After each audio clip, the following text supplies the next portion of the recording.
Om Ajnanatimirandasya Jnananjanashalakaya Chakshur Udmilitam Yena Tasmai Shri Gurave Namaha Shri Chaitanya Manobhishtam Stapitam Yena Bhutale Swayam Rupa Kada Mahyam Dadati Supadantikam Vandeham Shri Guru Shri Yuta Padakamalam Shri Gurum Vaishnavamscha Shri Rupam Sagrajatam Sahagana Raghunathanvitam Tam Sajivam Sadvaitam Savadutam Parijana Sahitam Krishna Chaitanya Devam Shri Radha Krishna Padan Sahagana Lalita Shri Vishakan Vitamscha.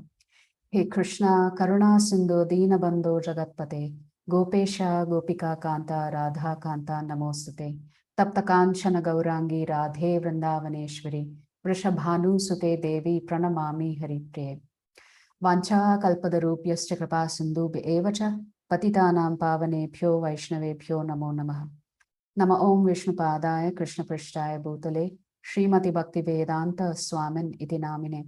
Namaste Saraswati Deve Gauravani Pracharine. Nirvishesha Shunyavadi Paschyata Deshatarine. Jaya Shri Krishna Chaitanya Prabhu Nityananda Shri Advaita Gadadara Shri Vasadi Gauravakta Vrinda. Hare Krishna Krishna Krishna Hare Hare Hare Rama Rama Rama Hare Hare. Mukam karoti vachalam pangum langayate giram yat kripa tamaham vande Shri Gurum Dinatarinam Paramananda Madhavam Shri Chaitanya Ishwaram. So one important question that we can all ask ourselves is, why are you and I here today attending this class?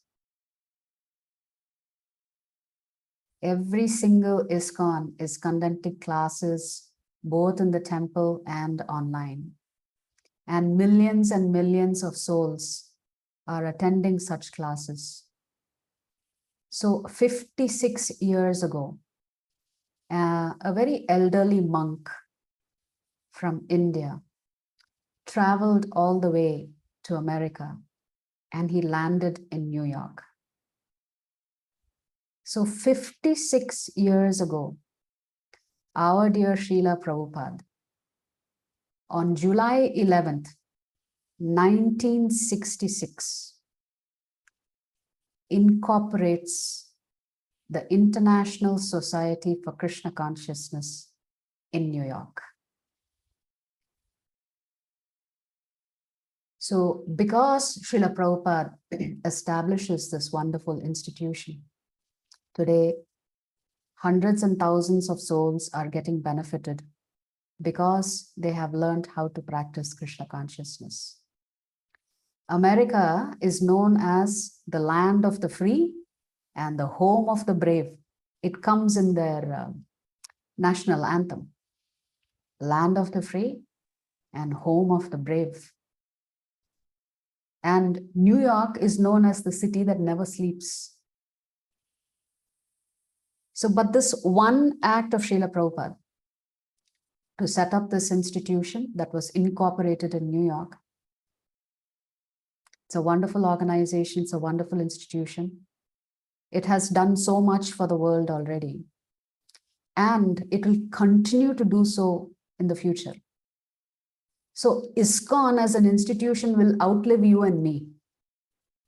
Long after we have left our bodies, the institution called ISKCON, the personality of Srila Prabhupada will exist. So Srila Prabhupada will still be there. He will be there in his books. He will be there in his instructions. He will be there in the temples that he's established. He will be there in the Sunday love feast that he established in New York. He will continue to live on long after you and I have left our bodies. So essentially, Srila Prabhupada creates this society or this institution or this organization as a gift to the whole world. As a gift. This gift has reached, if one could call it, all corners of this globe, of this planet Earth.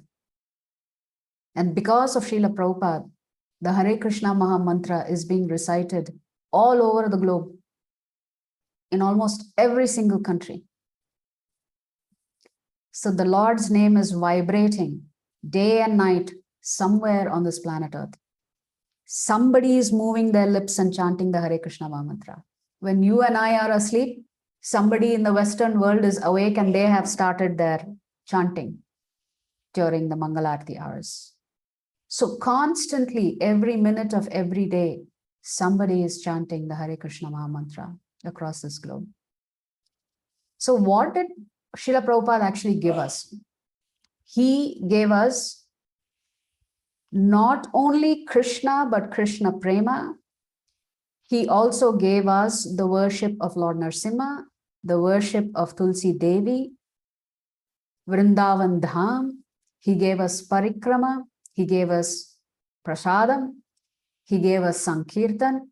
He gave us Bhagavad Gita classes, Bhagavatam classes, Chaitanya Charitamrita classes. An entire system was established by Srila Prabhupada just so that you and I can learn how to develop love for Krishna. So the highest of truths, the most esoteric of knowledges was revealed by Srila Prabhupada. And in such a way that it was easy for us to accept and practice and understand also. What is this most secret of knowledge that Srila Prabhupada revealed to you and I? Which is how to love Krishna in the mood of the Vrajavasis. The Vrajavasis had complete love for Krishna. Srila Prabhupada taught us how to love Krishna in the mood of the Vrajavasis. Not the mood of those who live in Mathura or those who live in Dwaraka. Srila Prabhupada taught us how to express our love for Krishna in following the footsteps of the gopis and the gopas of Vrindavan. So this is the highest form of truth, the highest form of worship of the Supreme Lord. And this is something that we are all so fortunate to partake of. We are so fortunate that we have come into this institution, unbeknownst to us. When we were growing up, none of us would have thought, oh, one day I want to join ISKCON. None of us would have thought that. Somehow or the other, we were attracted through Kirtan or Prasadam or Bhagavad Gita classes, or the beautiful deities, the beautiful deity worship. Something caused us to come into ISKCON, and we are eternally grateful to Srila Prabhupada for setting up this institution in 1966 in New York on July 11th. At the end of today's class, we will do two things. When Srila Prabhupada set up ISKCON, he also established the 7 goals and the objectives that he had in mind as to why he was setting up ISKCON. Most of us would not know what these 7 objectives are, but we will read today. Maybe we can remember a little bit of it after we read today. Just 7 bullet points that Prabhupada wrote down, indicating what was the purpose he had set up this particular movement. So, as I mentioned, Srila Prabhupada himself has said that this movement of Krishna consciousness will last for 10,000 years. It will last for 10,000 years. And those 10,000 years, the clock started when Chaitanya Mahaprabhu appeared, which was about 500 years ago. So for another 9,500 years, this Hare Krishna Mahamantra will be resonating all over the world. Long after you are gone, your grandchildren are gone, and your great-great-great-great-grandchildren are gone. So today in our society, we are unable to acknowledge the position of an Acharya like Srila Prabhupada, because we are still too close in time and history to what he did. The sheer miracle, I don't know if one should actually call it a miracle, the sheer determination and grit of a 70-year-old monk from India will be forever spoken about for many thousands of years to come in the future. So Srila Prabhupada's stature is already very elevated. He is an elevated personality.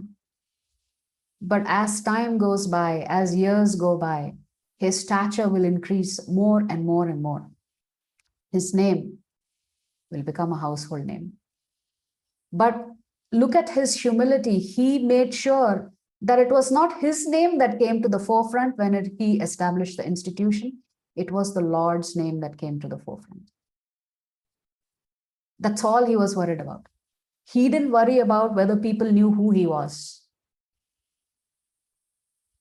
His fundamental concern and compassion was that he had received the gift of Krishna Prema and he wanted to distribute it to everyone, whoever was ready to accept it.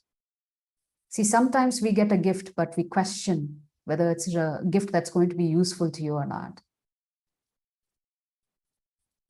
But definitely 41 of us here have taken advantage of this gift that Prabhupada has left behind for us. So in 1966, ISKCON was established in New York. So from 1966 to 1976, in 10 years' time, in 1966, Srila Prabhupada was 70 years old.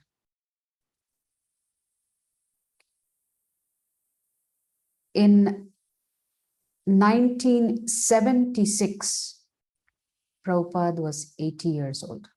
So from the age of 70 to the age of 80, Prabhupada had traveled the globe 14 times, established 108 temples, established the Bhakti Vedanta Book Trust, the publishing arm of ISKCON.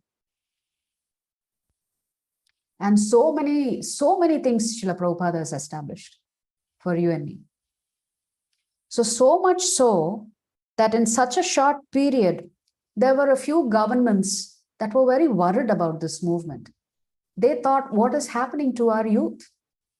They are following this man like Pied Piper. Is he a threat? Is this movement a threat?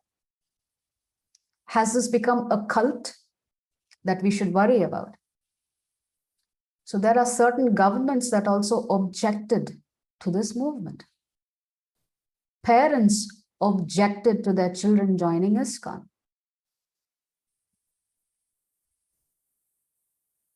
So it just reminds me of a pastime. His Holiness Giriraj Swami Maharaj, who's written that wonderful book about the history of the struggle that Srila Prabhupada faced of establishing the Juhu temple in Mumbai. So His Holiness Giriraj Swami Maharaj, I believe, was an only son to his parents. And his father was a very well-known attorney and judge. And when Giriraj Swami Maharaj joined ISKCON at a very young age, his parents came to talk to Srila Prabhupada to protest and complain. He is our only son and you've taken him. We want him back. They told Prabhupada, return our son to us. So Srila Prabhupada looked at Giriraj Swami Maharaj. At that time, Giriraj Swami Maharaj was not Maharaj at that time. He was a Prabhu. And he looked at Giriraj and he told the parents, I am not holding your son here. If he wants to return to you, he can return to you. So Prabhupada looked at Giriraj Swami Maharaj and said, so do you want to go to your parents? And Giriraj Swami Maharaj would have been 20 or 21 years old. And immediately Giriraj Swami Maharaj said, no, Prabhupada, I want to stay with you. I don't want to go back home. So Giriraj Swami Maharaj came from a very wealthy family. And of course, if you come from a wealthy family and you're the only child and the only son, definitely the parents are going to be worried. But that was the power that Srila Prabhupada had on the youngsters. They really looked up to him, they loved him, and they followed his instruction. So as much as Srila Prabhupada is an exalted Vaishnava, Srila Prabhupada's disciples are also exalted Vaishnavas. They are something extraordinary because at such a young age, they were willing to do anything for Srila Prabhupada. Anything. That's how much devotion they had to their spiritual master. They sacrificed their family, their wealth, their comfort to do whatever Srila Prabhupada had asked them to do. And Prabhupada used to remind some of the parents, I am not paying them to stay here. They are staying here of their own accord. So let them practice Krishna consciousness. So Srila Prabhupada wanted to establish the position of who is the Supreme Personality of Godhead. So when he establishes ISKCON in 1966, some of his followers protested and told Prabhupada, we shouldn't call it International Society for Krishna Consciousness. We should call it International Society for God Consciousness, because Prabhupada, if you use the word God Consciousness, you will attract more people. That was the argument or the proposition that Prabhupada's followers made at that time. At that time, they would call him Swamiji. They would not call him Srila Prabhupada. At that time, Prabhupada was called Swamiji by his followers. So they would say, Swamiji, it makes more sense for you to call it International Society of God Consciousness. But Srila Prabhupada was so firm. He said, I want the whole world to know who is God. And Prabhupada said in the Mohammedan, what is the term that they use? Allahu Akbar. They say God is great. But they don't know who is God. They don't know how he looks. They don't know where he lives. They don't know what his activities are. And I want to establish once and for all, who is God? How does he look? What is his pastimes and leelas? And so Srila Prabhupada established that the Supreme Personality of Godhead was a little boy, blue complexioned, curly hair, with the flute tucked in his waist, a peacock feather on his head. And he performed all these leelas. He was a simple cowherd boy. So if anybody were to be told that this is the description of God, nobody will believe it. God as a cowherd boy, you know, America is the land of cowboys.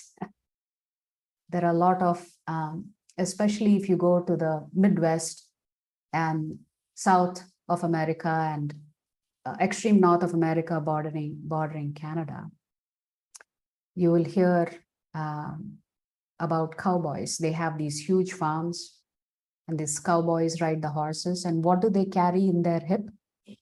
They carry guns. So His Holiness Bhakti-Rasamrita Maharaj was saying, you know, our cowherd boy doesn't carry a gun. He carries a flute. And this flute is even more dangerous than that gun. When the cowboy shoots a gun, at best you will lose your material body. But when Lord Krishna takes his flute from his waist and puts it to his lips, then he completely destroys all your material desires.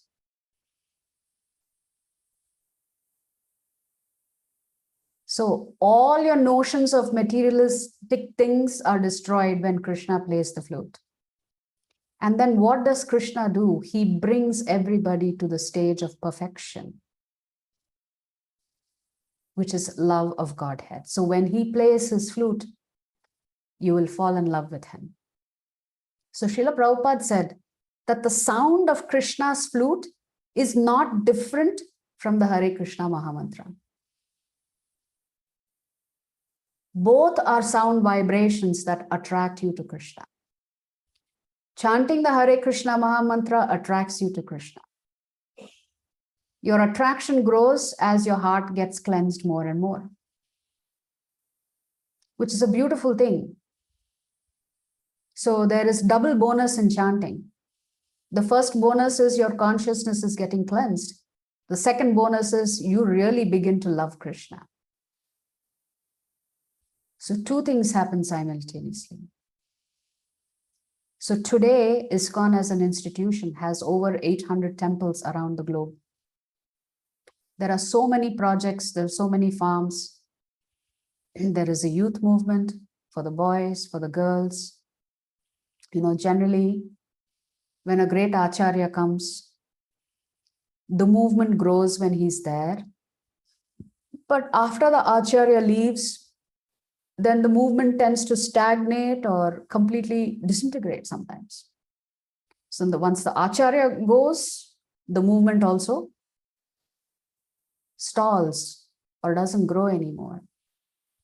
But that is not the case with this particular movement that Srila Prabhupada set up, the ISKCON movement.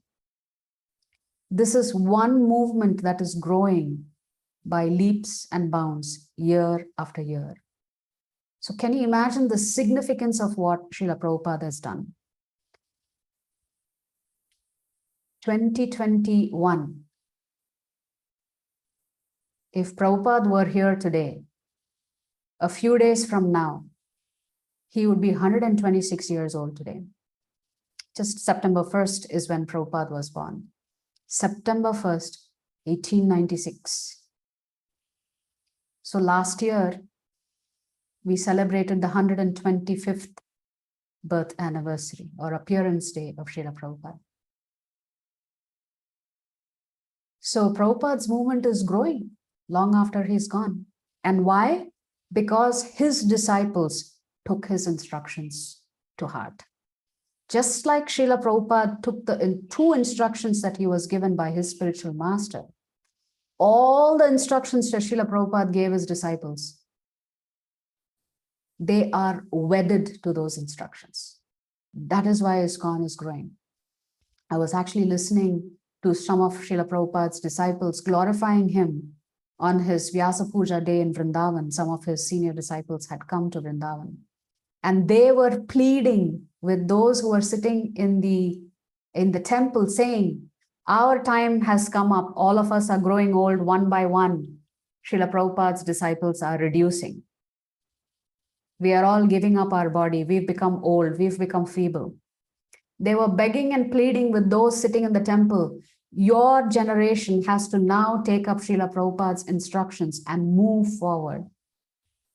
This movement is now in your hands. That's what Prabhupada's disciples were saying. Because they will be gone soon. And they are worried that the movement should continue, and it will only continue if the grand disciples of Srila Prabhupada take up his instructions seriously and continue to propagate Krishna consciousness all over the world. So why does a pure devotee have to even worry about you and me? Srila Prabhupada could have lived in Vrindavan and done his japa and gone back to the spiritual world. But you see, the consciousness of a pure devotee is so absorbed in Krishna, but that consciousness of a pure devotee is equally compassionate towards the suffering souls in humanity. So in Sanskrit, there are two words, Brahmana and Kripana. Brahmana, one of the meanings of the word Brahmana is somebody who's very generous. The opposite of that is Kripana. Kripana means somebody who's very stingy. So a miserly person, when they get something precious, they do not want to share it with others. But a pure devotee is so compassionate that whatever love that they have for Krishna, they want to distribute it to all the others so that they may also benefit. So that is the mood of a pure devotee. So we have to follow, although none of us can claim to be a pure devotee, maybe not in several lifetimes, we don't know. But at least we should follow the instructions of our our founder Acharya Srila Prabhupada, when he said that we should all propagate Krishna consciousness. It's our duty. Especially those who are born in India. Chaitanya Mahaprabhu gave this instruction that for anybody who's born in India, one of our foremost duties is to learn our Shastras and preach Krishna consciousness, preach God consciousness.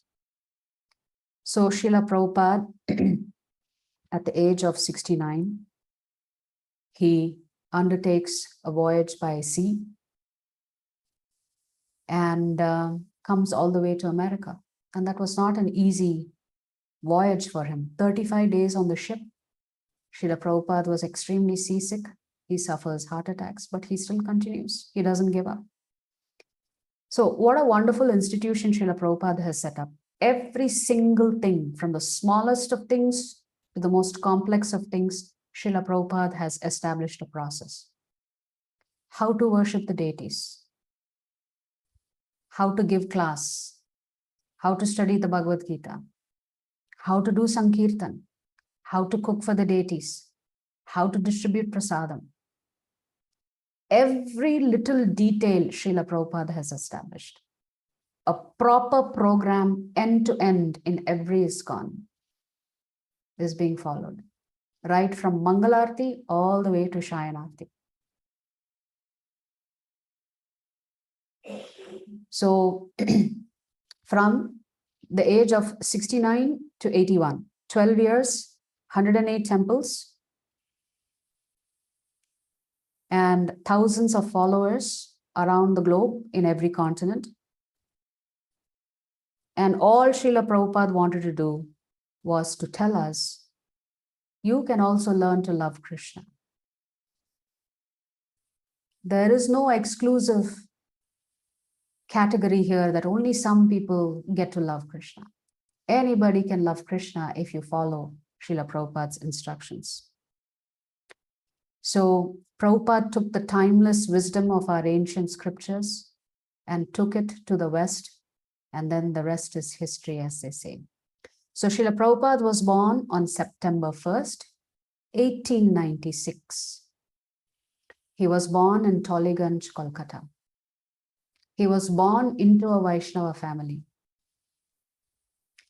Now, what is mystical is that the year that Srila Prabhupada appeared, 1896, Srila Bhaktivinoda Thakur was on this planet Earth. At that time, Srila Bhaktivinoda Thakur wrote a book called Sri Chaitanya Mahaprabhu, Life and Precepts, meaning teachings of Sri Chaitanya Mahaprabhu. And what did he do after he published this book? Bhaktivinoda Thakur, in 1896,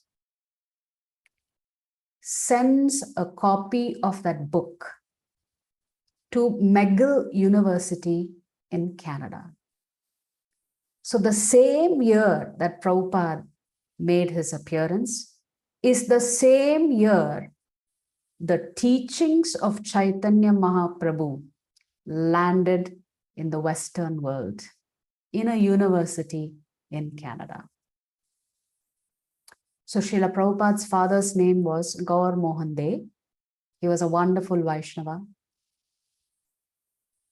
And all he wanted was for his son to become a pure devotee of Krishna. Can you imagine? A father's desire for his child to become a pure devotee of Krishna. That's what his father wanted. In those days, we were under the British rule. And in those days, the wealthy and those who were capable of studying would go to London to become barristers or to get their degree in, to become an attorney or an advocate. So, although Gaur Mohan De was a cloth merchant, he was a small businessman, he was not too interested in accumulating money or wealth or status or power. he was happy practicing Krishna consciousness.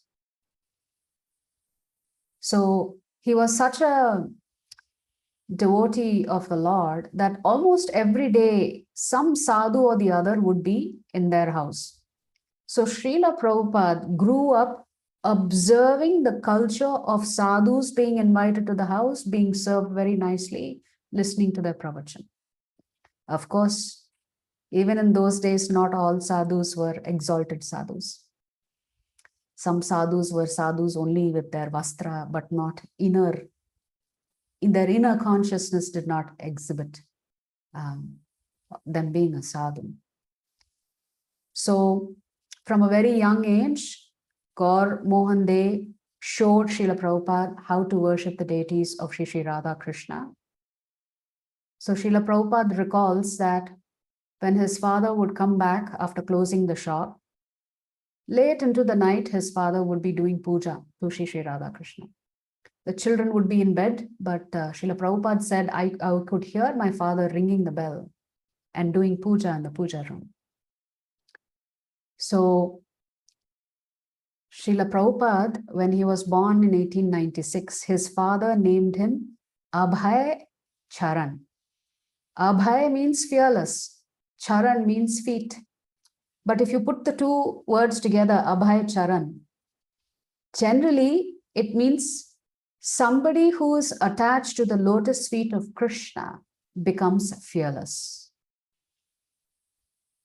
So fearlessness comes from becoming a devotee of Krishna. So Abhay Charan was the name that his father gave him. So Srila Prabhupada grew up in a Vaishnava family, and as I mentioned, in those days, it was the norm to send your child overseas to study, especially to England. So his mother, although she was also a devotee, she had this desire that her son Abhay Charan should go to London and become a barrister. That was her desire, and she expressed the desire. And Gaur Mohan De refused. He said, if my son goes to London, what will he do? He will get into bad habits. I do not want him going to any Western country to get any education. I want him to stay here and practice Krishna consciousness. I want him to focus on developing devotion for Krishna, developing exemplary character. So Gaur Mohan De does not send Abhay Charan overseas. So time passes by. It's 1918. In 1918, Prabhupada was 22 years old. He was married at the age of 22. When Srila Prabhupada was 22 years old, the bride was 11 years old. So Prabhupada's wife's name was Radha Rani. So his wife's name was Radha Rani. She was 11 years old. Prabhupada was 22.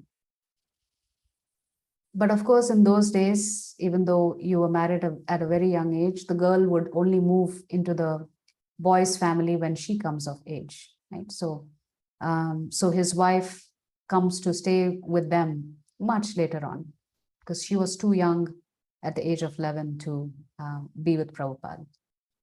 So, so in 1918, Prabhupada gets married.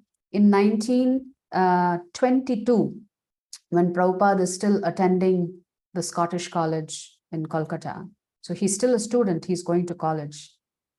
One day his friend Narendra comes to him and he says, Abhay Babu, there is a very wonderful sannyasi who's come into town. We should go and attend his class. And Srila Prabhupada dismisses it. He says, I've seen enough sadhus in my life. I see all of their various characters. I am not interested in meeting any sadhu. I don't want to hear any lecture. You go if you want, but I am not coming. So Srila Prabhupada, when he was growing up, he had also seen sadhus of not so good character that would come and stay in his father's house. So Srila Prabhupada was not impressed at all, and he was not interested at all to go and see who is the sadhu, what is the lecture that is going to go on. He was not interested because at that time Prabhupada was very much interested in the freedom struggle being led by Mahatma Gandhi. But somehow or the other, Narendra convinced him and he said, no, you must come. You must come. So Srila Prabhupada very reluctantly goes with Narendra to a place that is called Ulta Dhanga. This Ulta Dhanga is in Kolkata. It's a very old building. It was a place where His Holiness Bhaktisiddhanta Saraswati Thakur used to stay when he traveled to Kolkata. So in 1922, Srila Prabhupada meets his spiritual master, His Divine Grace Bhaktisiddhanta Saraswati Thakur Srila Prabhupada, in that building that is called the Ulta Dhanga. Actually, earlier this year, ISKCON inaugurated that building. It took ISKCON some time to get that building because that is where the seed for ISKCON was planted in the heart of Srila Prabhupada by his spiritual master in 1922. So earlier this year, this place, Ulta Dhanga in Kolkata, was inaugurated by, I think, the governor of West Bengal, if I'm not mistaken. So they go all the way up to the terrace. The terrace is where Bhaktisiddhanta Saraswati Thakur Srila Prabhupada is giving a class. And so Narendra and Abhay enter the terrace. And because they are cultured, what do? The first thing they do is offer Dandavat Pranams. And they sit down in the class. And as soon as Srila Prabhupada sits down, Bhaktisiddhanta Saraswati Thakur looks straight at Srila Prabhupada and he says the following. He says, you are an educated young man. You should dedicate your life to propagating the teachings of Chaitanya Mahaprabhu all over the world in English. So Prabhupada has just sat down for class and his spiritual master has already given him instruction number 1. So Prabhupada was thinking, I've barely sat down, I'm already getting an instruction on what I should do.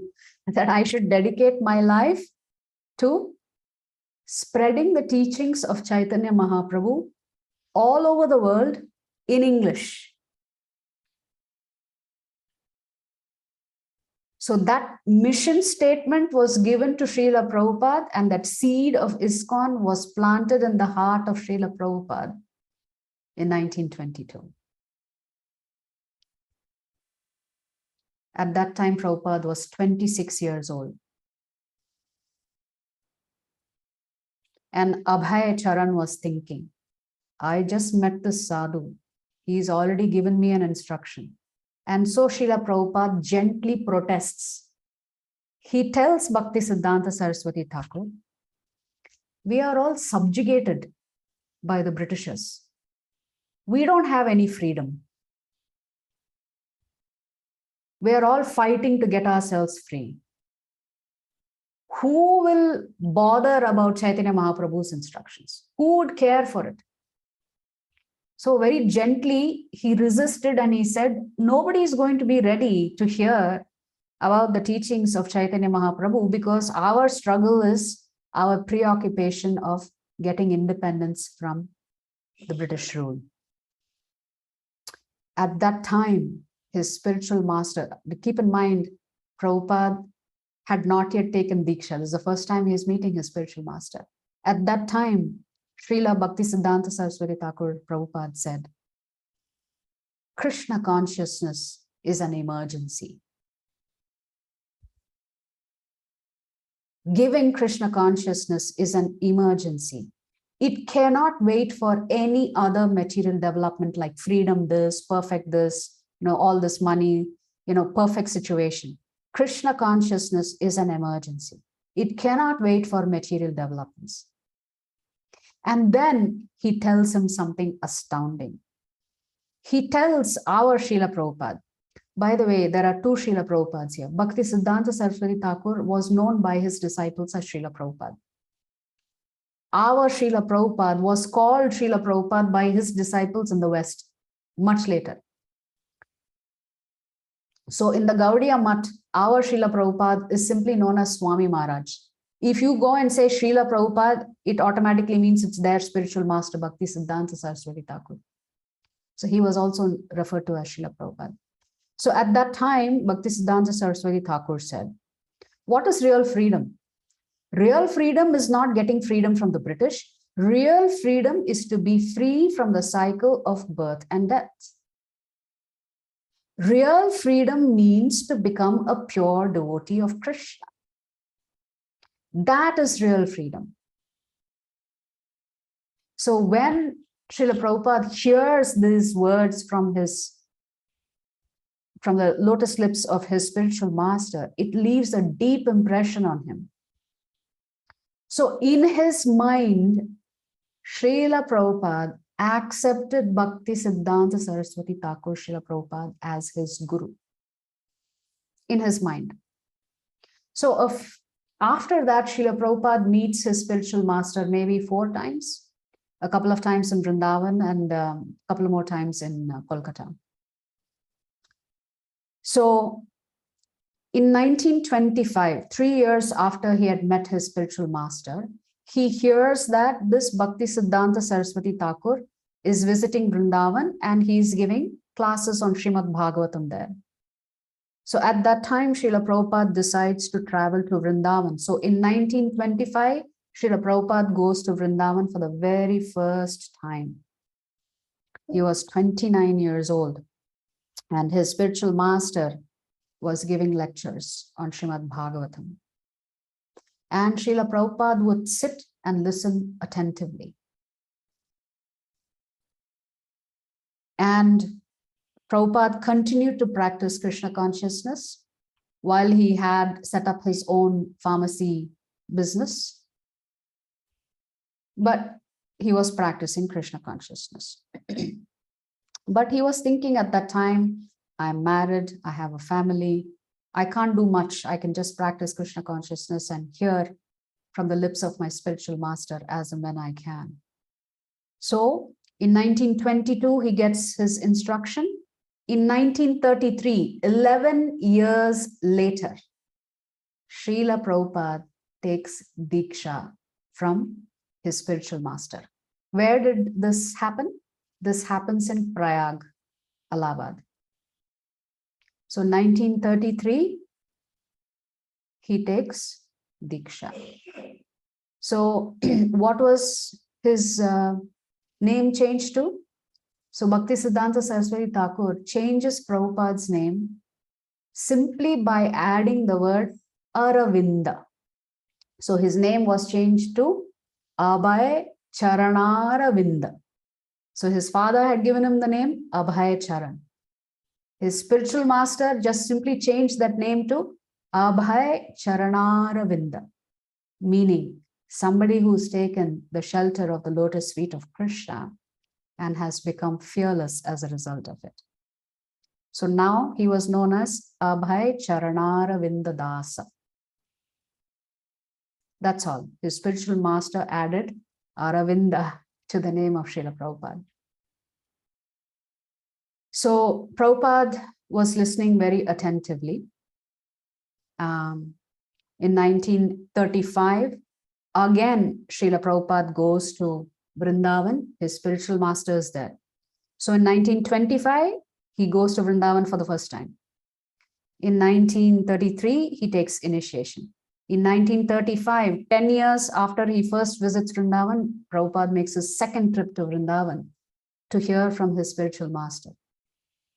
At that time, Parikrama was going on, Govardhan Parikrama, and people like to visit all of the holy places, all of the important temples.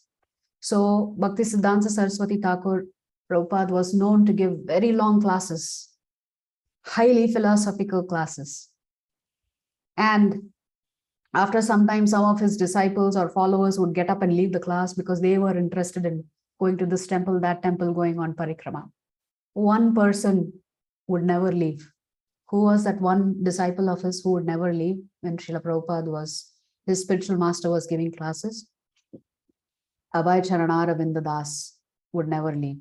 So it is said that Bhakti Siddhanta Saraswati Thakur commented that this boy, Abhay Charanaravinda, has a very unique quality that suggests that he will be a great devotee.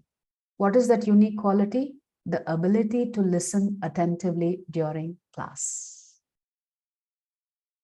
He had commented that Srila Prabhupada was very attentive during his class. He was very alert listening to what his spiritual master was saying.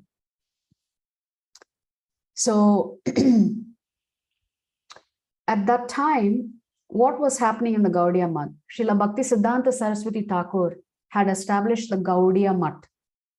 He had established 64 maths across India, which was a phenomenal thing to do, to establish 64 maths. But something terrible was going on that was really worrying Bhakti Siddhanta Saraswati Thakur Srila Prabhupada. What was happening? 64 maths, 64 temples built, and his disciples were fighting over who will take which room, who will take over which temple when their spiritual master was gone. So this really disappointed Bhakti Siddhanta Saraswati Thakur. So in that Vrindavan trip in 1935,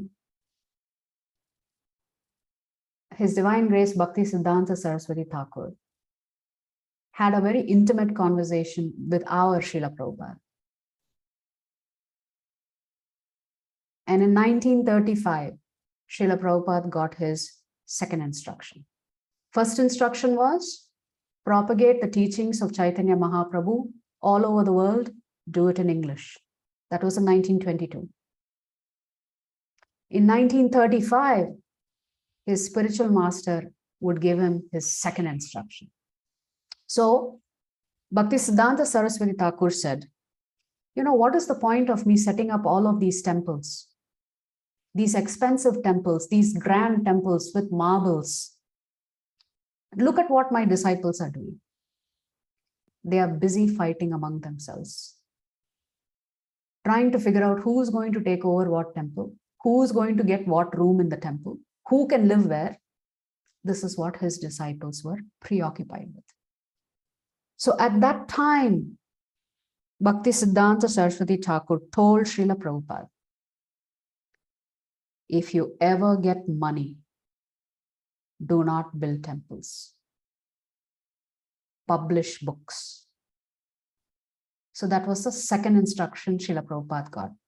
If you ever get money, publish books. Don't waste money constructing temples because people will be fighting over property. So this was the second instruction that Srila Prabhupada received from his guru. Where did he get this instruction? On the banks of Radha Kunda in Vrindavan. The holiest place on this planet Earth is Radha Kunda. And that's where Srila Prabhupada gets his second instruction. First instruction was propagate the teachings of Chaitanya Mahaprabhu's movement all over the world in English. Second instruction, if you ever get money, publish books.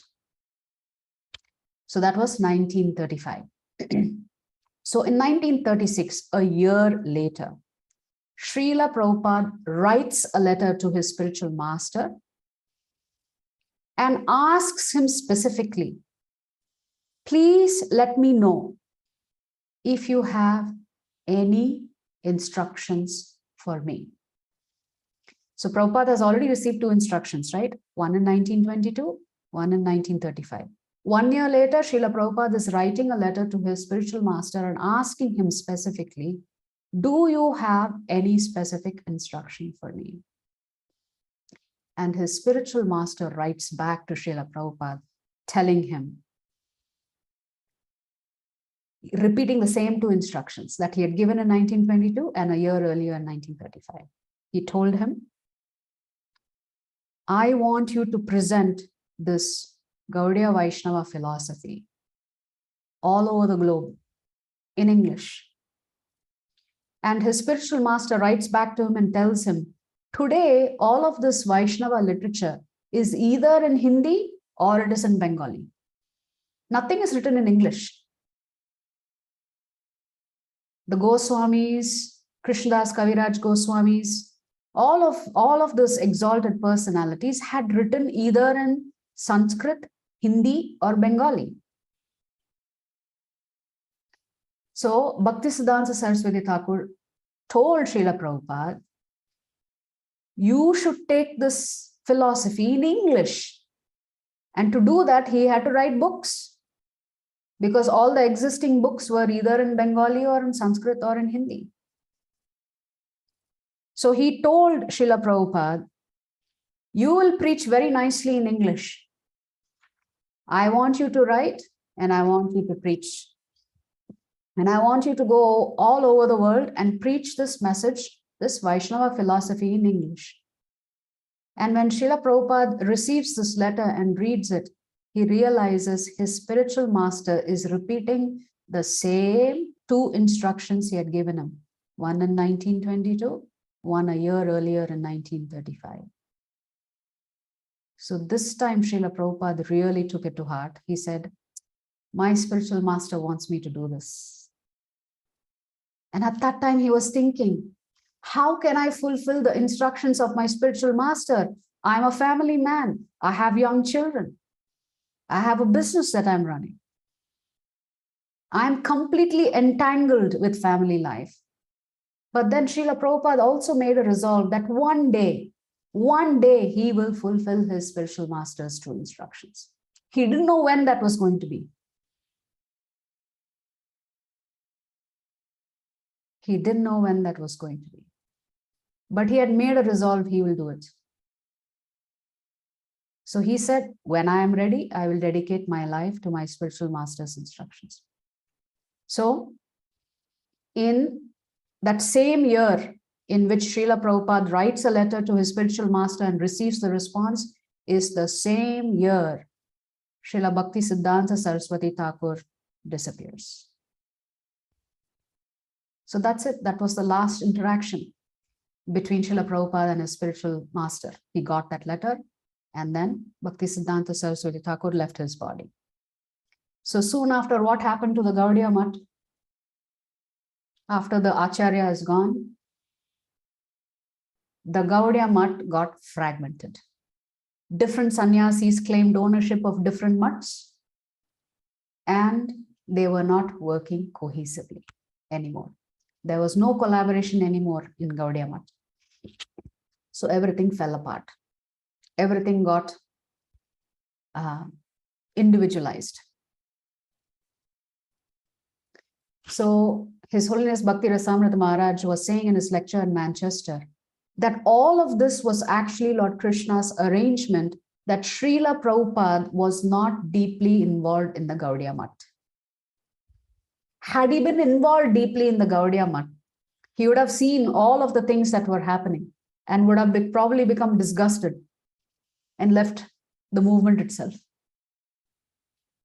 So by Krishna's arrangement, Srila Prabhupada was kept busy in his family life and his business, so that he was not fully aware of what was going on in the Gaudiya Math after his spiritual master left. But he continued to practice Krishna consciousness, and he continued to remember the two instructions that his spiritual master had given him. So 1944, Srila Prabhupada starts the magazine called Back to Godhead magazine. This magazine is published even today by ISKCON. It's a beautiful magazine, but look at what Srila Prabhupada did. He wrote the articles, he typed them, he edited them, he would go to the printer, get it printed, and then Prabhupada will take the copies and distribute it. This Srila Prabhupada started doing in 1944. He started writing articles in the Back to Godhead magazine. And his articles were so erudite, so scholarly, so philosophical, that his god brothers in the Gaudiya Mutt gave Srila Prabhupada the title of Bhakti Vedanta. Please remember, this title Prabhupada got in 1947. Prabhupada is still a householder. He has not taken sannyas yet. In 1947, the Gaudiya Vaishnava devotees, recognizing the scholarly nature of Srila Prabhupada for his writings, they give him the title of Bhakti Vedanta. So now Srila Prabhupada's name is Abhay Charanaravinda Bhakti Vedanta. That was his name now. This title was proffered on him by his own god brothers from the Gaudiya Mutt. So the word Bhakti means devotion. Vedanta means understanding the essence of the Vedic scriptures. So that's the title Prabhupada gets as a householder in 1947. So in 1950, Srila Prabhupada is now 54 years old, and he decides to give up his business. Every time Prabhupada started a pharmacy, I think sometime in Jhansi, then in Ranchi, in Prayag, every time he started the pharmacy, it would go fail. And Prabhupada later tells his Western disciples that Krishna made sure that everything that I tried on the material platform failed. It failed because Krishna was trying to tell me I need to take a different path. So his business, he wound it up, and he decided that he will focus on the instruction of his spiritual master. At this time, Prabhupada is still very much a grahastha. Even though he has given up his business, he's still very much a grahastha. His children have grown up. So what will he do? Prabhupada used to organize household programs. So he would go to whoever's house he's invited. He would do kirtan, he would do a lecture. They would organize nice prasadam. And this is how Prabhupada started his preaching, by doing house programs. Now, Prabhupada's wife, Srimati Radha Rani, was not that spiritual. So Prabhupada was very frustrated that he didn't have his spouse's support in propagating Krishna consciousness.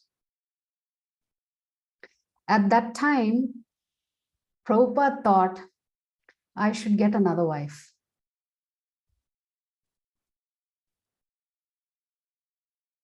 Because he was quite disappointed that he did not have the support from his wife. In those days, you could marry more than one woman. So at that time, Prabhupada told his father, and I don't like my wife. I want another wife. That's what Prabhupada told his father. And his father said, no, don't get married again. And Prabhupada asked his father, why? Because my wife is not very supportive. I need a wife who is supportive. And his father told him, actually, having a wife who's not supportive is a big blessing for you, because that means you can become completely detangled from your family life. So his father convinced him that this was a blessing and he should not get married again, because if he got married again and he got attracted to a wife who's much more amenable to spiritual practice, then Prabhupada may not take to the path of following his spiritual master's instructions. So his father convinced him, no, don't get married again. The fact that you don't have a wife who's supportive of your spiritual practices is a blessing from Krishna. So one day, Srila Prabhupada returns home and he finds that his entire Bhagavatam set has disappeared. And he asks his wife, what happened to my books? And she said, we didn't have money to buy biscuits. I was drinking tea and I need biscuits with my tea. Therefore, I sold the Bhagavatam to buy some biscuits. So at that time, Prabhupada realized time has come for him to leave. His Bhagavatam set was gone, and Krishna was telling him, better get serious. So the children were grown up, and the time to move on had appeared. So they say every cloud has a silver lining. So every adversity in our life that we face is actually a blessing in disguise. So Srila Prabhupada recognized that his wife selling his Srimad Bhagavatam set was a message from Krishna to him. So for another 4 or 5 years, Srila Prabhupada was still a family man. And then in 1954-55, Srila Prabhupada decided to formally take Vanaprastha. But before that, in 1953, remember, Srila Prabhupada is not taken sannyas yet. He has his first disciple. His disciple's name is Acharya Das. So Srila Prabhupada tried to propagate Krishna consciousness in India, but nobody was taking it up. Nobody was interested. People were too interested in following the Western culture. So formally, Srila Prabhupada takes the Vanaprastha ashram and he moves to Vrindavan. So at the age of 59 in 1956, 55, Srila Prabhupada moves to Vrindavan. So when he moves to Vrindavan, he stays in another temple, a smaller temple on the banks of the Yamuna. And he would write his Back to Godhead magazine.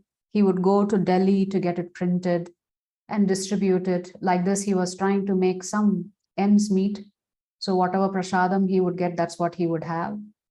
So Prabhupada led a very austere life in this temple. So he would have no money, and this printer would try and print the books for him, and he would tell him, Swamiji, why are you taking so much trouble? You know, people will take this magazine and throw it out after they read it. So it just so happened that once Prabhupada had gone to Delhi to get the Back to Godhead magazines printed again, and he was attacked by a cow and fell unconscious on the street.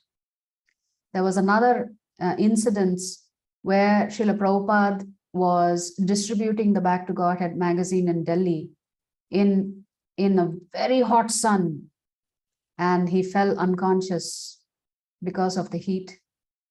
So this is what Srila Prabhupada was doing. He would write his articles, everything in Vrindavan, and then he would travel by the bullock cart into Delhi and try to get it printed and try to get it distributed. So whatever little money he could make like this, he was trying to make ends meet. But Prabhupada underwent so many difficulties. We cannot even cover all the difficulties that he went through. But something mystical happened. When Srila Prabhupada was a family man, he used to have a recurrent dream. What was this dream? In this dream, his spiritual master would appear in the dream looking absolutely transcendental, resplendent, and would point at his saffron robes as if to indicate to Srila Prabhupada that he had to take sannyas. And Srila Prabhupada, when he used to get this dream, he used to think, I'm a family man. How can I take sannyas now? I have responsibilities. But after he moved to Vrindavan, Srila Prabhupada says he would get this dream every day. Every day, his spiritual master would come in his dream and tell him, you must take sannyas. But Prabhupada thought, you know, I'm leading a Vanaprastha life. Is it really appropriate for me to take sannyas? So Prabhupada was very hesitant to take sannyas. So at that time, Prabhupada had a god brother in Mathura. His name was Bhakti Pragyan Keshav Maharaj. And Bhakti Pragyan Keshav Maharaj at that time was in his 90s, living in Mathura. Bhakti Pragyan Keshav Maharaj encouraged Prabhupada to take the sannyas robe because he told Prabhupada, you are in a householder attire. Nobody is going to pay attention to you when you give classes. But the minute you wear saffron robes, people will take you seriously. So Bhakti Pragyan Keshav Maharaj convinced Srila Prabhupada he had to take sannyas if he was interested in preaching. And therefore, at the age of 63 in 1959, Srila Prabhupada accepts the sannyas order from Bhakti Pragyan Keshav Maharaj. And he is now, the name has changed to Abhay Charanaravinda Bhakti Vedanta Swami. So the word Swami has been added to Srila Prabhupada's name. So there are various names you can take when you take sannyas. But Srila Prabhupada, for example, Keshav is one name that you can take. The Lord, all these names in sannyas are names of the Lord. So, but Srila Prabhupada, he is instituted in ISKCON only two names, Swami and Goswami. So anybody who takes sannyas in ISKCON gets either the name Swami or Goswami. But you can take other names of the Lord as well in the Vaishnava Parampara. So at the age of 63, Srila Prabhupada takes sannyas. This is in 1959. So Srila Prabhupada is known as Swami Maharaj at that time. So now Srila Prabhupada moves into the very, very, very famous temple called Sri Radha Damodar temple in Vrindavan. Why is this a very well-known temple? Because in this temple is the samadhi of some of the Goswamis. Srila Rupa Goswami's samadhi is there. Sanatana Goswami's samadhi is there. Kaviraj Krishna Goswami's samadhi is there. The Bhajan Kutir is there. So Srila Prabhupada now moves to Sri Radha Damodar temple in Vrindavan. So the Bhajan Kutir of Rupa Goswami, there is a very small room. If you go to Radha Damodar temple, you can see the room in which Srila Prabhupada stayed. Very small, austere room. But from his room, Srila Prabhupada could see the samadhi of Srila Rupa Goswami. Srila Rupa Goswami writes two of the books that we study in ISKCON, Nectar of Instruction and Nectar of Devotion. So the samadhi is right across from Srila Prabhupada's room. And Srila Prabhupada every night would go to the samadhi, crying, cleaning the samadhi, praying and begging Rupa Goswami, my spiritual master has given me these two instructions. I don't know how I'm going to fulfill them. How am I going to get the money to go to the West? How am I going to get the money to print books? Prabhupada had no idea how this was going to come true. So every night he would weep and cry over Rupa Goswami's samadhi, begging him to please bless him to fulfill the instructions of his spiritual master. So this Sri Radha Damodar temple is also the place where Srila Prabhupada discovers the writings of Srila Rupa Goswami and Sanatana Goswami in Sanskrit. The original Sanskrit writings on leaves were there at this temple. So Srila Prabhupada begins to write the commentary on Srimad Bhagavatam, Canto 1 and Canto 2. Canto 1, he's writing commentary, he's translating, and he's put 3 volumes together on Canto 1, and he's begun Canto 2. And somehow or the other, he collects some Lakshmi, and he goes to Delhi to get these printed. Several copies he prints of his own commentary based on the Acharya's commentary that he writes. So Srila Prabhupada continues to stay in Sri Radha Damodar temple. And in 1960, 1 year after he takes sannyas, Srila Prabhupada writes his first book. His first book he writes. A lot of you may have this book at home. This book is called Easy Journey to Other Planets. After that, there was no looking back.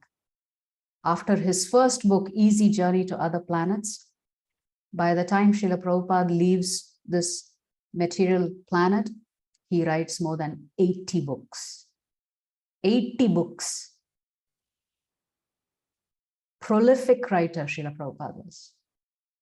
So in 1962, Canto 1 was ready. In 1960, he has written his first book, Easy Journey to Other Planets. In 1965, now Prabhupada is 69 years old.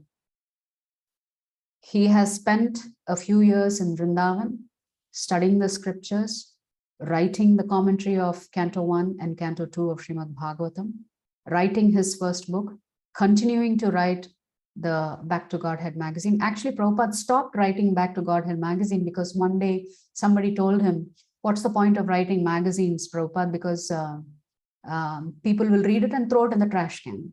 Why don't you write books? So he heard this from somebody in Delhi, not a devotee. They just told him, Swamiji, why are you wasting time writing a magazine? Write books instead, because if people purchase books, they'll not throw it. So Prabhupada said, at that time, even that was an instruction from Krishna coming through somebody else. That's how intent Srila Prabhupada was on what the instructions of Krishna was. So at the age of 69, Prabhupada decided, time has come for me to travel to United States. So he would go regularly to this one company called the Scindia Navigation Company. And the owner of the company was a lady by the name Sumati Murari. Sumati Murari was also a Vaishnava, but she was coming in the Sampradaya of Vallabhacharya, which is called the Pushti Marg, which is worshipping Krishna as a young child. So she was also a Vaishnava. So Prabhupada tried to meet her several times, but her assistant who was sitting outside her office would never give Prabhupada an appointment. He tried many times. He would come all the way from Vrindavan into Delhi to get an appointment. Sorry, to Mumbai, I think. This was in Mumbai, if I'm not mistaken. So one day Prabhupada decided, I'm just going to sit on the steps. Remember, he's a sannyasi. He sits on the steps and he decides that this Sumati Murari has to go home sometime. When she comes down the steps, she will see me, I will see her, and I will ask her for help. So sure enough, Sumati Murari leaves late at night, and she sees the Swamiji sitting on the steps of her office. And she asks him, Swamiji, what are you doing? And he introduces himself and he tells her, I want to meet you. I want to speak to you. And she tells him, you speak to my assistant. He will give you an appointment. And at that time, you can come and meet me. So Prabhupada comes the next day, speaks to the assistant and tells him, I met Sumati Murari and she has asked you to give me an appointment. Please give me an appointment. So he goes to meet Sumati Murari and the first thing she tells him is, Swamiji, are you mad? You are so old. You want to go to the West at this age? Do you know how cold it is in New York? You've never seen snow in your life. How will you cook for yourself? What kind of food will be there for you? You are such an old man. And she tells him, you please stay in Vrindavan. There's no need for you to go to the West. Please stay in Vrindavan. But Prabhupada was very firm. Somehow they become good friends actually. Prabhupada becomes good friends with Sumati Murari Mataji. Somehow he convinces her. Now she owns a shipping company that only does cargo ships, not passenger ships. Somehow or the other, he convinced her to give him a ticket. She reluctantly gives him a ticket. But in the meantime, Prabhupada has to get a visa to travel to the US. And in those days, to get a visa to the US, you had to get permission from the Indian government to travel outside the country, let alone get the visa from the American consulate. You first had to get your own government's permission to travel outside the country. So Prabhupada would run back and forth from Vrindavan to Delhi to get all the paperwork sorted. Even that was a nightmare. It was not easy for Prabhupada to get the visa. But anyway, finally the visa had arrived, the ticket had arrived, and Prabhupada departs for the US. So he leaves Vrindavan and comes to Kolkata because the ship is going to leave from Kolkata.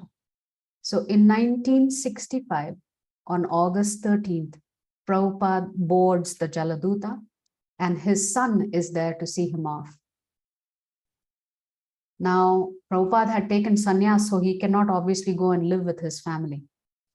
So he finds some other room somewhere somebody had given him and he stays there waiting for the ship. Meantime, he comes to Mayapur to take the blessings at the samadhi of his spiritual master before he leaves for the US. So he comes to the samadhi of his spiritual master in Mayapur.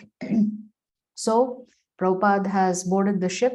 Sumati Murari Mataji makes sure that she puts him on her ship where the captain is also a devotee of Krishna.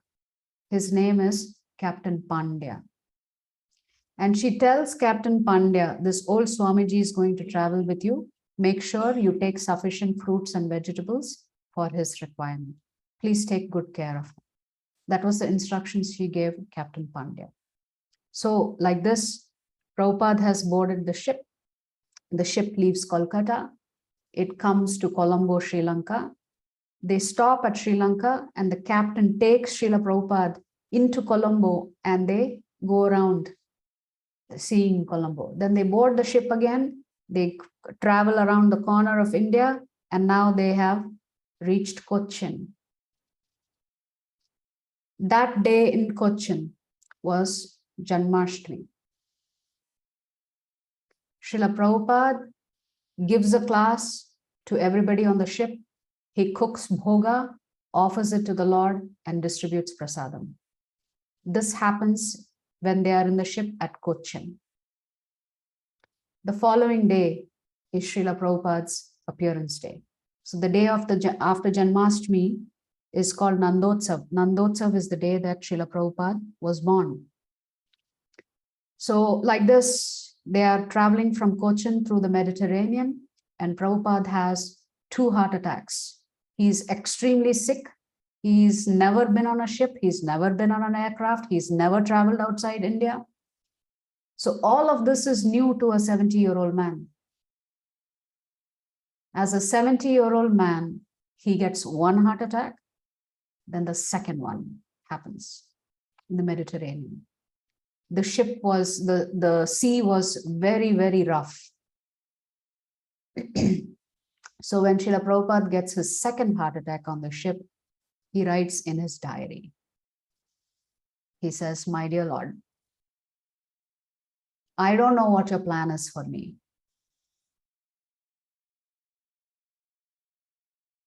I'm simply trying to execute the instruction of my spiritual master.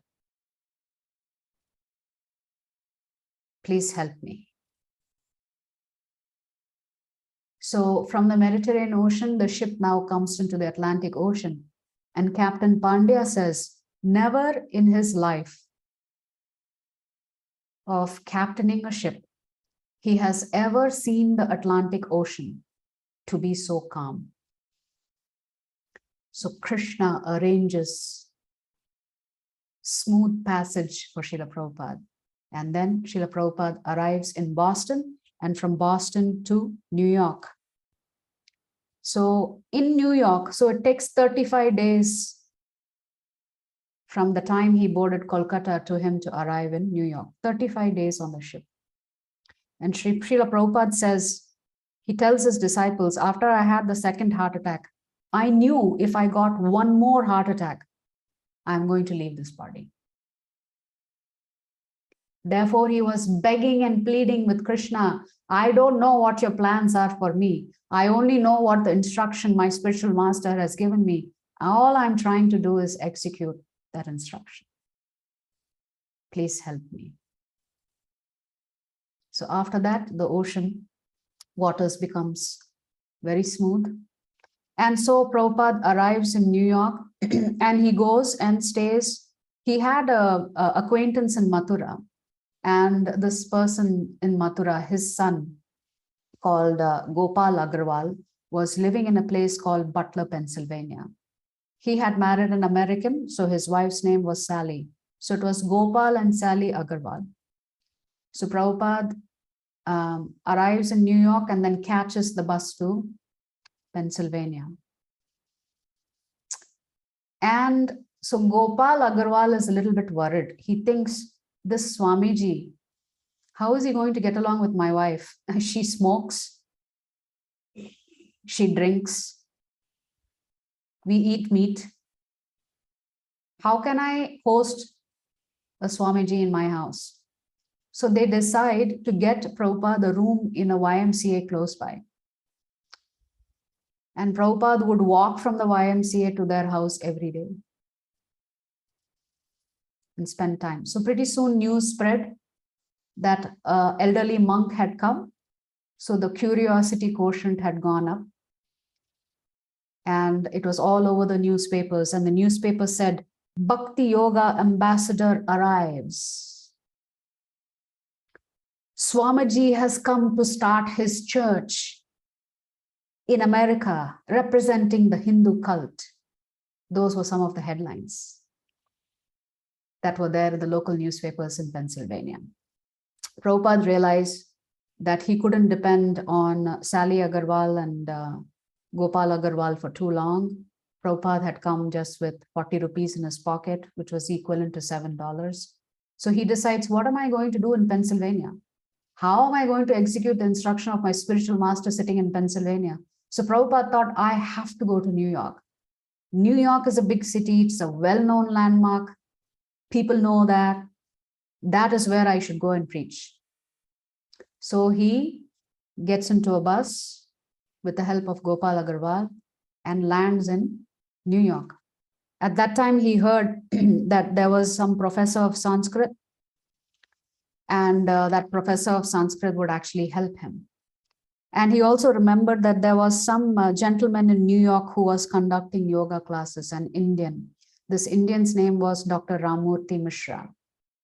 So this Ramurthy Mishra was very welcoming, very courteous. He allowed Srila Prabhupada to stay in his residence. And then as Prabhupada got to know him, he realized he's an impersonalist. Prabhupada is a great worshipper of Sri Krishna, and here is Ramurthy Mishra, who did not believe that the Lord had a form. So Prabhupada realized this is going to be a problem. I cannot stay here for that much longer. So Dr. Mishra realizes this, and he gives Prabhupada a very small room in his yoga studio. And in that studio, Prabhupada lives for some time. There is no bathroom, there is no kitchen. So Prabhupada decides, okay, I cannot be dependent on Dr. Mishra. I need to step out on my own. So Prabhupada finds a room 2 floors below that yoga studio. What was the rent? $72 a month. Prabhupada had barely $30. He had sold some of the Bhagavatam books to Captain Pandya, and Captain Pandya had given him $20 in donation. But the rent was $72 a month. Where was Prabhupada going to get this money? He was 70 years old. He can't go find a job. So something mystical happens. So some of those people who would attend the yoga classes, they would come down the stairs, and Prabhupada had put up a nice little board saying Bhakti Vedanta Swami, classes on Bhagavad Gita. That's all. He put up a board, and some of them would come and attend his class. It just so happened there was a youngster by the name Howard Cohen who attended his class. And he was very impressed with Srila Prabhupada. He, of course, later becomes a well-known disciple of Srila Prabhupada. So Prabhupada was in a place in New York where it was very rich. So this Howard Cohen thinks, now Prabhupada shouldn't be preaching in a rich place. Nobody cares. He should preach where the hippies are. The hippies are on Lower East Side. So Howard Cohen, in the Lower East Side, there was a coffee shop or something called Paradox. So like this, Howard Cohen told all the other young hippies, there is this great Swamiji who has come from India, a wonderful monk. He's taking classes on Bhagavad Gita. So they are all discussing in this little shop, saying the Swamiji should actually come here and preach. So they go and invite Prabhupada. They tell Prabhupada, you should move to the Lower East Side and preach here. At that time, they were calling him Swamiji, not Prabhupada. So in the meantime, in that room that Prabhupada was occupying in Upper East Side, his tape recorder, his typewriter, his Bhagavad Gita was stolen. The Bhagavad Gita that Prabhupada had written, gone. So Prabhupada realized, okay, Krishna is telling me something else. I cannot stay here because everything is gone. Whatever I was using to write the books, it's gone. The typewriter is gone. The tape recorder is gone. The Bhagavad Gita I had written is gone. So at that time, somebody else warns Srila Prabhupada, don't go to the Lower East Side because that's the place of drug addicts. It's a dangerous place for an old man like you. You have no business going to the Lower East Side because it is filled with drunkards and drug addicts. But Prabhupada decided, what else can I do? Typewriter is stolen, this is gone, that is gone. So maybe I will try with the youngsters. So at that time, Howard had another friend called Bill Epstein. And he said, there is a little apartment where I have another friend, David Allen, living there.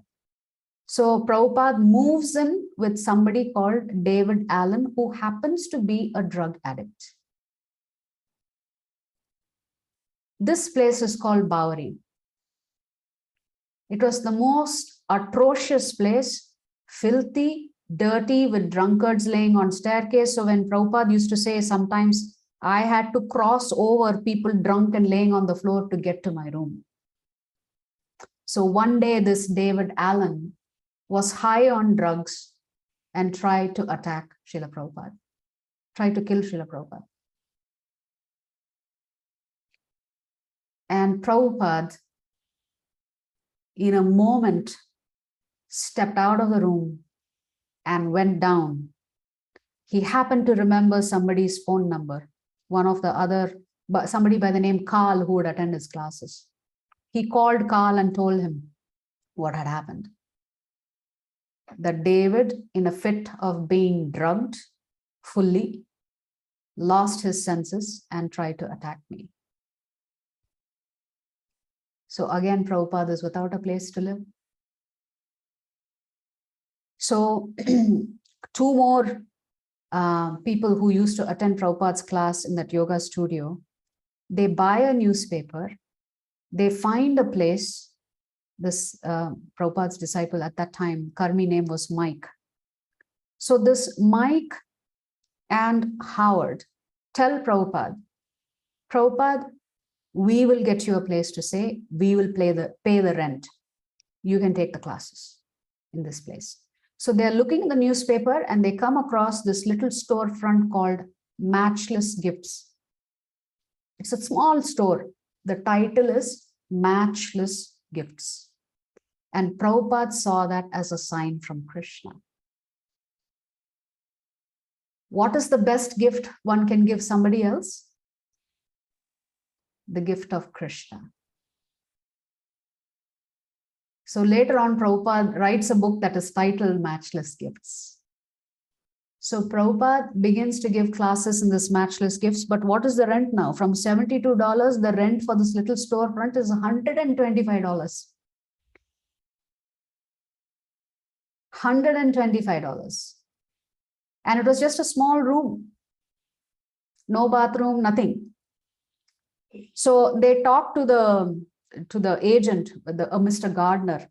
And Mr. Gardner says, well, there is a room behind that you can actually stay and, cook for yourself and wash your clothes, etc. So this place was $125 and that place was $75, which means $200 rent had to be paid. And who paid that rent for Srila Prabhupada? Howard and Mike. Can you imagine $200 in those days? Even today is not a small amount. They would work, and from their paycheck, they paid Prabhupada's rent. So 1 year later, Prabhupada decides, I need to incorporate this movement. And he calls this agent who had given them that flat and tells him, I'm about to set up the International Society for Krishna Consciousness. It would be a great honor for me if you could be one of the trustees. So, and Prabhupada says, and that man was feeling so nice that Prabhupada had given him this opportunity to become a trustee of a great movement. So he said yes, and Prabhupada said, yes, the fees is $20 to become the trustee. So Prabhupada was very, very smart. So this is how Prabhupada established ISKCON on July 11th, 1966. And Prabhupada would go to the shop, buy maida and milk powder, and he would make gulab jamun, and he would keep a big jar of gulab jamun for anybody who came and attended his class. That would be the prasadam. Sometimes Prabhupada would take apples and cut up the apples and distribute that as prasadam. So Prabhupada would cook, he would give the class, he would cook, and he would clean up after the class also. So this is how the movement began in New York. So I want to pause here and talk about the 7 objectives that Prabhupada laid down as to what is ISKCON about. So we will cover those objectives and stop the class there. So these are the 7 purposes that Srila Prabhupada establishes as to why he set up ISKCON. You are able to see my screen? Yes, Mataji. Yes, Mataji. Yes? Yes, Mataji. We are only going to read the 7 objectives that Prabhupada wrote about. To systematically propagate spiritual knowledge to society at large, and to educate all people in the techniques of spiritual life in order to check the imbalance of values in life and to achieve real unity and peace in the world. So this was the first objective that Prabhupada wrote for why he was establishing ISKCON. What was the mission of ISKCON? Second, to propagate a consciousness of Krishna, God, as it is revealed in the great scriptures of India, Bhagavad Gita and Srimad Bhagavatam.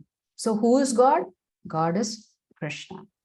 Third objective, to bring the members of the society together with each other and nearer to Krishna, the prime entity, thus developing the idea within the members and humanity at large that each soul is part and parcel of the quality of Godhead, which means we have and possesses the same qualities as Krishna does. To teach, fourth one, to teach and encourage the Sankirtana movement, congregational chanting of the holy name of God, as revealed in the teachings of Lord Sri Chaitanya Mahaprabhu. This fits into what his spiritual master had told him. Take the teachings of Sri Chaitanya Mahaprabhu to the West. What was the teachings of Chaitanya Mahaprabhu? Harinam Sankirtan. So to teach and encourage the Sankirtana movement, congregational chanting of the holy name of God, as revealed in the teachings of Lord Sri Chaitanya Mahaprabhu. Number 5, to erect for the members and for society at large, a holy place of transcendental pastimes dedicated to the personality of Krishna, which means every temple is Vrindavan. Every temple is Vaikuntha, where you come, you glorify the Lord, you do Sankirtan, you hear about the Lord's pastimes, you hear the Lord's instructions. So that literally becomes Vrindavan, a transcendental place. To bring the members closer together for the purpose of teaching a simpler, more natural way of life. And in this regard, Srila Prabhupada established farm communities, teaching his devotees and disciples to lead a simple life, not to chase money. Grow your own food, and from whatever you grow, you offer it to the deities and accept it as Mahaprasadam. The last objective, with a view towards achieving the aforementioned purposes, to publish and distribute periodicals, magazines, books, and other writings. Second instruction of his spiritual master. If you ever get money, print and publish books. So these are the 7 objectives and the purpose behind why Srila Prabhupada established ISKCON. So we'll end the class with a very short video. The video is going to show you the place where Srila Prabhupada gets his first instruction from his spiritual master in 1922. This is the place.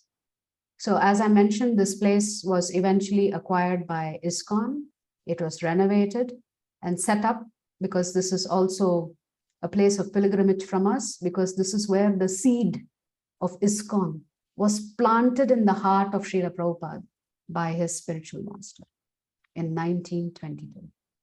So you can see this says Bhakti Vinod Asan, founder Acharya, Om Vishnupad Paramahamsa Paribrajakacharya Sri Srimad Bhakti Siddhanta Saraswati Goswami Prabhupada. This is Prabhupada's spiritual master's name.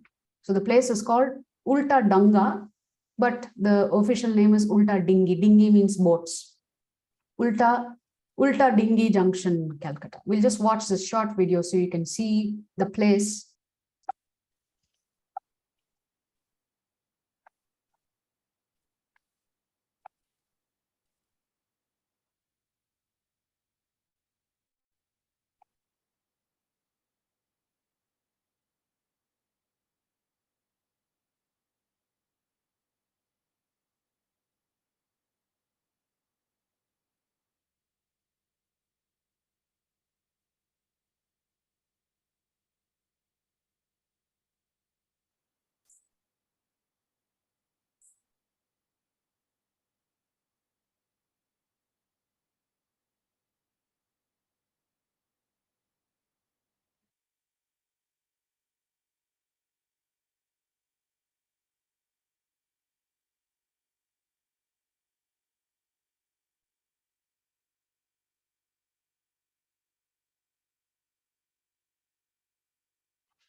हम ये video मत है हम लोग दिया था और लाने के लिए लेकिन हम लोग दिया नहीं हम लोग ने आज भी लाए दिया थे अब तक अच्छी मान हम लोग प्रार्थना की तो जरूर राधा कृष्ण पे आओ हरि बोल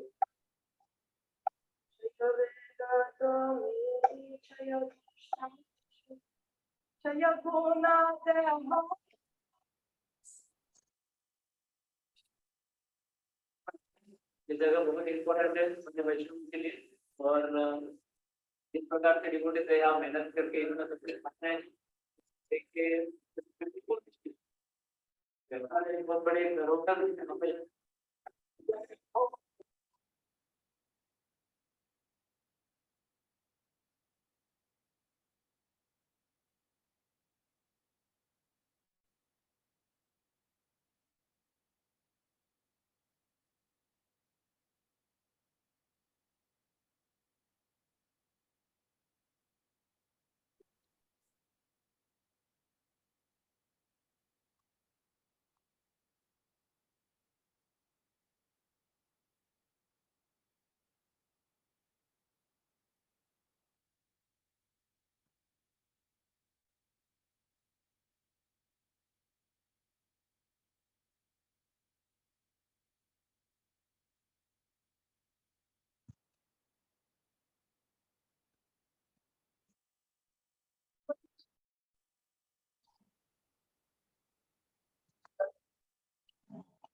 तब उन्होंने कहा अब लोग इंग्लिश भाषा जानते हो, महामूल वाणी विदेश में जाके प्रचार करो।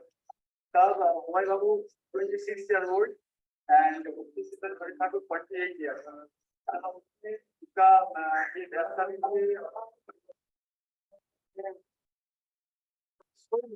कैसे करें, लेकिन उनका result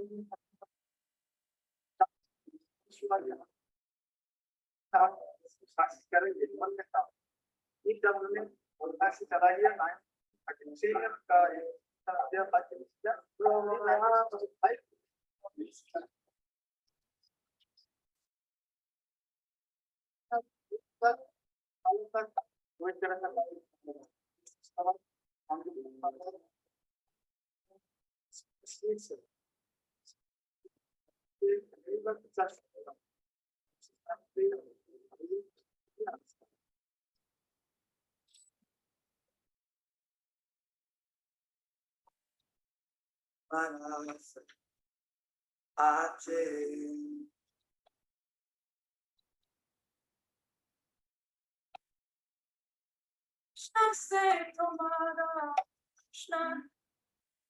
Hare Krishna. So this is the place where Srila Prabhupada gets his very first instruction from Bhaktisiddhanta Saraswati Thakur. As you heard that Prabhuji say, Prabhupada, it took him 43 years from the time he got the instruction to the time he was able to actually execute that instruction. And Prabhupada very humbly tells his disciples, it took me 40 years to perfect my chanting, to perfect my Krishna consciousness before I could execute my spiritual master's instructions. So for 43 years, from 1922 to 1965, when Srila Prabhupada actually arrives in New York. So we will stop our class here by glorifying Srila Prabhupada. Of course, we can talk about his pastimes. I will talk about one pastime and end the class here. Actually, maybe two pastimes and end the class here. So one day, this was after Prabhupada has established ISKCON and he's come with his disciples to Vrindavan. And the movement has grown over the 10 years. So Srila Prabhupada is in Vrindavan. So all of his Grihastha disciples are sitting on one side. His Brahmachari and Sannyasi disciples are sitting on the other side. And Prabhupada is sitting in the front and they're getting ready to honor prasadam. And just as they're getting ready to honor prasadam, two dogs come barking. And they have entered the place where prasadam is being served. So immediately the brahmacharis and a couple of the sannyasis take their danda and try to chase the dogs away. And Prabhupada says, no, don't do that. This is Vrindavan. We don't know who those personalities are. So Prabhupada takes a chapati from his plate, very beautifully tears it into two. He tosses one to one dog, he tosses one to the other dog. They take it and they disappear. So Srila Prabhupada has always said in Vrindavan, everybody is a Vrajavasi. Doesn't mean only because you have a human form, you're a devotee. So in Vrindavan, when we travel to Vrindavan, this is why we say we have to be very careful that we cannot even mistreat an animal in Vrindavan. Because that animal is also a Vrajavasi.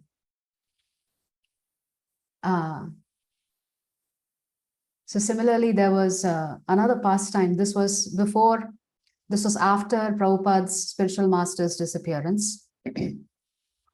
At that time in Kolkata, Prabhupada used to give his terrace to the Gaudiya Math to preach.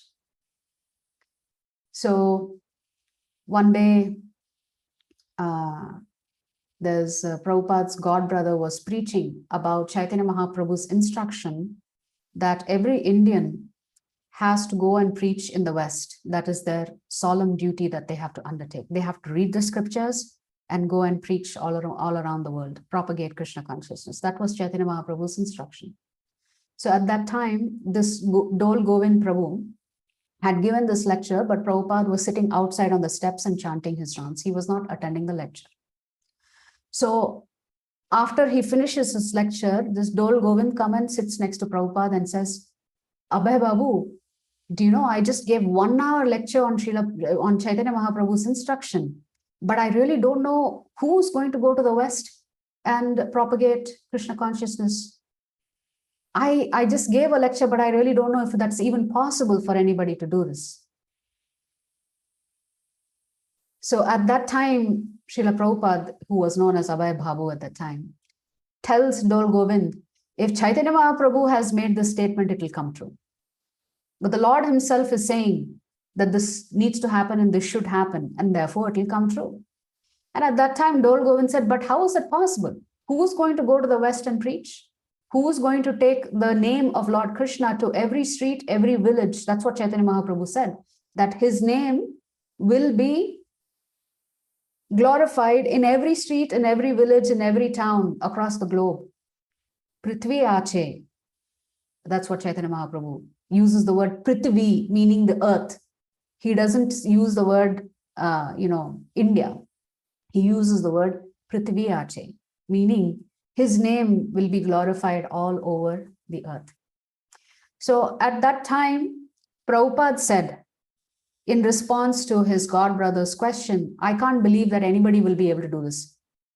We can't believe that Chaitanya Mahaprabhu's name is going to be chanted all over the world one day. It seems like an impossible thing. It will never happen. So at that time, Prabhupada turns to his god brother and tells him, only a great fool who is fully surrendered to his spiritual master's instructions will be able to do this. Prabhupada didn't say, I will do it. Prabhupada simply said, only a great fool who is fully surrendered to our spiritual master's instruction will accomplish this. When he heard Prabhupada say this, Dol Govind, mentally he was thinking, oh, maybe it's going to be me. If Abhay Babu is saying this, maybe I will be the one who's going to do this. He was only thinking that. He didn't voice it. When Prabhupada made this statement, this Dol Govind was thinking, maybe it's going to be me one day who does this. And Prabhupada turned around and told him, and that person will not be you. Remember, Dol Govind had not voiced his thought that maybe it's going to be him. But Prabhupada turned around and told him, that person is not going to be you. And so Dol Govind thought to himself, who is this Abhay Babu to say it's not going to be me? What does he know about preaching? All Abhay Babu cares about is money, money, money. His mood is one of making sure his business is successful. He is so preoccupied with money, money, money. He was thinking like this about Srila Prabhupada. In those days, Srila Prabhupada's god brothers used to talk among themselves and say this Abhay Babu, very materialistic person. Just see. They didn't understand the inner mood of Srila Prabhupada. They truly did not understand the inner mood of Srila Prabhupada. Of course, later on, after ISKCON was established, they realized the position of Srila Prabhupada. So his own god brothers did not cooperate with Srila Prabhupada when he asked them for help. When he goes to the West, he asks his god brothers to send money to help him. They refused. Even though they knew that the spiritual master had given him this instruction. His own god brothers in the Gaudiya Math, who had the money, if they wanted to, they could have helped Prabhupada. They did not help Prabhupada. This was the difficulty Prabhupada went through. Srila Prabhupada ki jai. Hare Krishna. Hare Krishna.